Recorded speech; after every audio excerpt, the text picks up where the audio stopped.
வந்து முட்டை மிட்டாய் பண்ண போகிறோம். அது ரொம்ப ரொம்ப டேஸ்ட்டாக இருக்கும். இப்போ அதுதான் ட்ரெண்டில் இருக்குது. பால்கோவா நான் வந்து இது வாங்கியிருக்கேன். நம்ம வீட்டில், அதாவது சுகர் போடாத பால்கோவா. இது வந்து பேக்கரிலாம் கேட்டிங்கன்னா கொடுப்பாங்க. இல்லாட்டா ஆவின் மில்கில் வந்து இது கொடுப்பாங்க, சுகர் இல்லாதது கொடுப்பாங்க. நான் அதில் தான் நான் வாங்கியிருக்கேன், சுகர் இல்லாதது. இது நம்ம வீட்டில் கூட 1 லிட்டர் பால் வச்சு நம்ம காய்ச்சி தான் இது பண்ணியிருக்கோம். இது வந்து நான் 100 கிராம் வாங்கியிருக்கேன். இதை வந்து மிக்சியில் போட்டுக்கிட்டு அந்த கெட்டி கரகரன்னு இருக்குல்ல, அது இல்லாமல் கொஞ்சம் நல்லா நைஸாக அரைச்சிக்கிடுவோம். கோவை நல்லா அரைச்சாச்சு. நம்ம எது அடுப்பில் வைக்க போகிறோமோ அந்த கனமான பாத்திரத்தை நம்ம எடுத்துக்கிடுவோம். அந்த இதுலேயே நம்ம இந்த அரைச்ச பால்கோவை இதில் போட்டுருவோம் எல்லாத்தையும். அந்த பால்கோவை கொஞ்சம் வலுவலுன்னு இருக்கணும், கொஞ்சம் குறன்னு இருக்கும் இல்லையா, அது வந்து ஒரே மாதிரி நல்லா வலுவலுன்னு இருக்கிற மாதிரிக்கு இதை அரைச்சி எடுத்துக்குவோம். பால்கோவாவுக்கு நான் 50 கிராம் பாதாம் எடுத்திருக்கேன். நல்லா தோல் எடுத்துருங்க. இதை வந்து தண்ணி ஊற்றியோ, நல்ல நெய்ஸாக அரைச்சிக்கணும். தண்ணி ஊற்றியோ இல்லை பால் ஊற்றியோ நம்ம அரைச்சிக்குவோம். நான் வந்து இதில் கொஞ்சம் தண்ணி தான் ஊற்றுறேன். இதை நல்லா வந்து நெய்ஸாக அரைச்சிக்கிடுவோம். கொஞ்சமாக தண்ணி ஊற்றிக்கங்க. நல்லா நெய்ஸாக அரைக்கிற அளவுக்கு தண்ணி ஊற்றி பாருங்கள். இதை நல்லா அரைச்சாச்சு. இது எவ்வளோ நெய்ஸாக அரைக்க முடியுமோ அரைச்சாச்சு. இதோடய சேர்த்து ஊற்றிக்கிடுவோம்.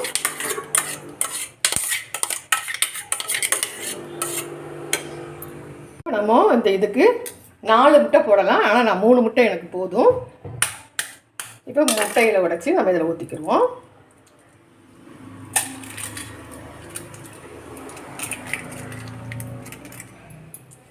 முட்டை கூடு இல்லாமல் கரெக்டாக ஊற்றிக்கிங்க.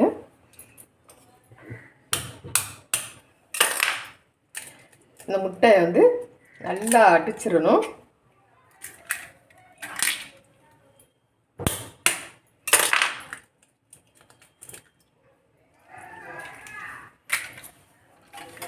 நல்ல ஒரு விஸ்க் வச்சு அதுலேயே ஊற்றிருக்கலாம். ஆனால் அது அகலமான பாத்திரமாக இருக்கிறதுனால முட்டையை நல்லா கலக்கிக்கிறணும். அதுக்காக இந்த பாத்திரத்தில் ஊற்றிருக்கேன். நீங்கள் முட்டையை மட்டும் நல்லா ஒன்றா கலக்கிக்கங்க. இதில் மிக்ஸி ஜார் எடுத்துகிட்டு நம்ம எதில் பால்கோவா நம்ம அளந்து எடுத்தோமோ அந்த இதில் ஒரு கப்பும் 1.25 கப்பு, உங்களுக்கு வேணும்னா 1.5 கப்பு கூட போட்டுக்கிறலாம், ஜீனி எடுத்து இதை பவுட்ரு பண்ணிக்கிடுவோம். இந்த முட்டையோடையே இந்த சுகரை போட்டுக்கிடுவோம். போட்டு இது நல்லா கலந்துக்கிடுவோம்.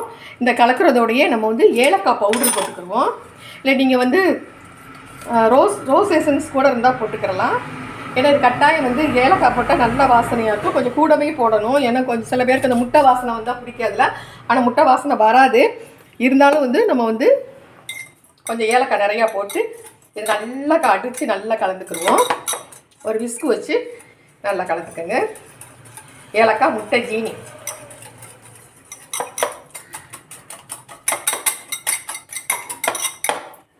நல்லா கலந்தாச்சு. இதோட கலக்கிக்கிடுவோம். எல்லாத்தையும் ஒன்றா ஊற்றிடுவோம்.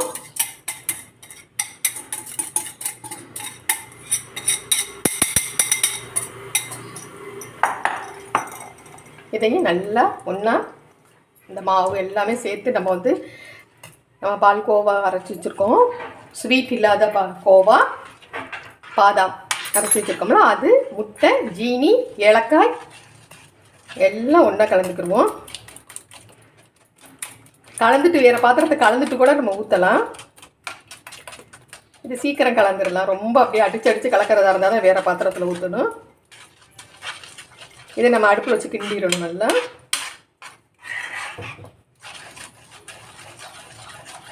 இப்போ நல்லா ஒன்றா கலந்தாச்சு.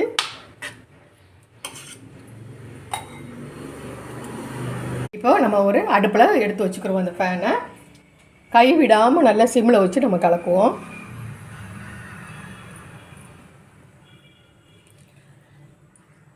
சிம்மில் வச்சு நம்ம கலக்கிக்கிட்டே இருப்போம். ஒரு பதம் வர்ற முடியும் நம்ம இது பண்ணுவோம். கேக் ட்ரே மொதல் எடுத்து இதை ரெடியாக வச்சுக்கிடுவோம். இதில் கொஞ்சம் நெய் தடவி வச்சுக்கிடுவோம் ரெடியாக. அது கொஞ்சம் கட்டியானோட டக்குன்னு ஊற்றிடலாம்ல.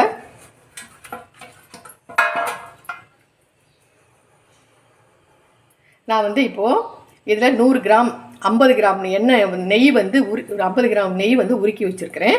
இதை வந்து நம்ம இதில் கொஞ்சம் ஊற்றிக்கிடுவோம். அவ்வளோமே ஊற்றிக்கிறலாம். கொஞ்சம் வச்சுக்கிடுவோம் கடைசியில்.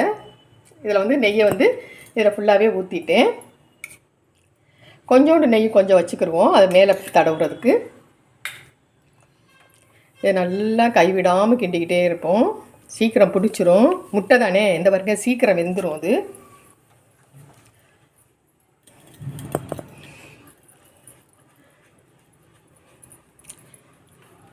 இது ரொம்ப டேஸ்ட்டாக இருக்கும். நல்லா அந்த ஒரு மாதிரி ஸ்பாஞ்சியாகவும் முட்டை வாசனையாக இருக்காது. பாருங்கள் டக்குன்னு கட்டி ஆகுது பாருங்களேன். அந்த நெய்யில் வந்து நல்லா இதாகிக்கிறோம். இது ரொம்ப விரும்பி சாப்பிடுவாங்க எல்லோரும். நல்லா கொஞ்சம் கெட்டியாகட்டும். பார்த்தீங்களா, நல்லா கெட்டியாக வந்துருச்சு. இது போதும். இந்த சட்டியில் ஒட்டாமல் வர்ற மாதிரி அல்வா மாதிரி பண்ணிடக்கூடாது. போதும், அடுப்பு ஆஃப் பண்ணிடுவோம். ட்ரையில் ஊற்றிடுவோம் எல்லாத்தையும்.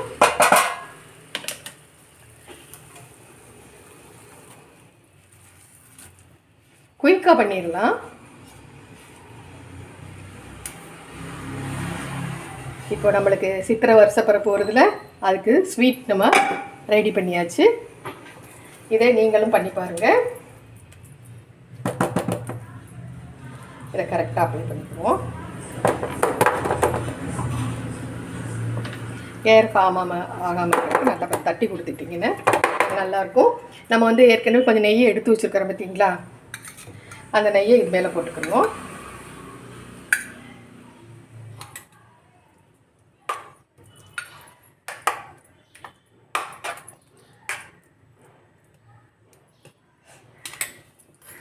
இது மேலே வந்து நம்ம வந்து பாதாம், பிஸ்தா, முந்திரி பருப்பு உங்களுக்கு எது பிடிக்குதோ அதை வந்து இது பண்ணிக்க. நான் பாதாம் தான் வந்து நான் வந்து இது பண்ணி வச்சுருக்கேன். அதை வந்து இது மேலே அப்ளை பண்ணிக்குவோம். நிறையா போடலாம், கொஞ்சமாக போடலாம், அது நம்ம இஷ்டம். நெய் இருக்குது, இதை ஊற்றிடுறேன். அவ்வளோதான் பாருங்கள், நல்லா பண்ணியாச்சு. இது ஏற்கனவே சூடாக தான் இருக்குது. நம்ம மைக்ரோ ஓவனில் வந்து நம்ம ஃப்ரீ ஹீட் பண்ணிக்கிடுவோம்.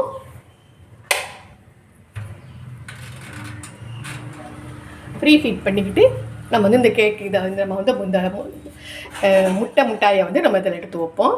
ஹீட் ஆயிடுச்சு. நம்ம இதை ஓப்பன் பண்ணிவிட்டு நான் இதில் வைக்கிறேன்.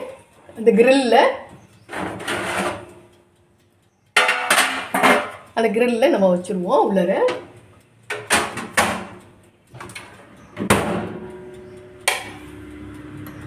போட்டு நம்ம ஃப்ரீ ஹீட் பண்ணி 10 மினிட்ஸ் வந்து ஃப்ரீ ஹீட் நம்ம பண்ணியிருக்கிறதுனால நான் 20ல் வைக்கிறேன். நான் இப்போ 20ல் வச்சுருக்கிறேன். அது இதாகட்டும், நம்ம அப்புறம் எடுத்து பார்ப்போம். முட்டை மிட்டாய் நல்லா மைக்ரோ ஓவனில் வச்சு நம்ம நல்லா எடுத்துட்டோம். இதை வந்து நம்ம அடுப்புலேயும் நம்ம வைக்கலாம். எப்பயும் போல் வைப்போம் இல்லையா, கீழே பாத்திரத்தில் ஒரு ஸ்டாண்டு போட்டு அது மாதிரி நம்ம வைக்கலாம். இது மாதிரி வைக்கலாம். நம்ம கட் பண்ணி பார்ப்போம் எப்படி இருக்குதுன்னு.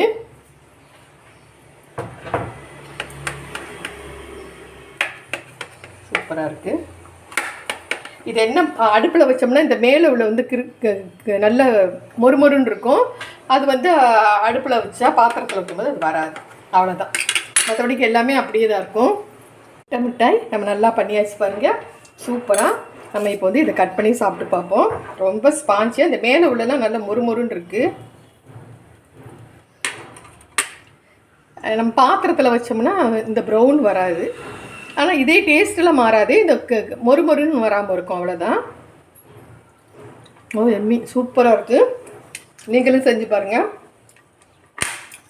செஞ்சு சாப்பிட்டு பாருங்கள். எனக்கு சப்ஸ்கிரைப் பண்ணுங்கள், கமெண்ட் கொடுங்க. தேங்க்யூ, பாய்.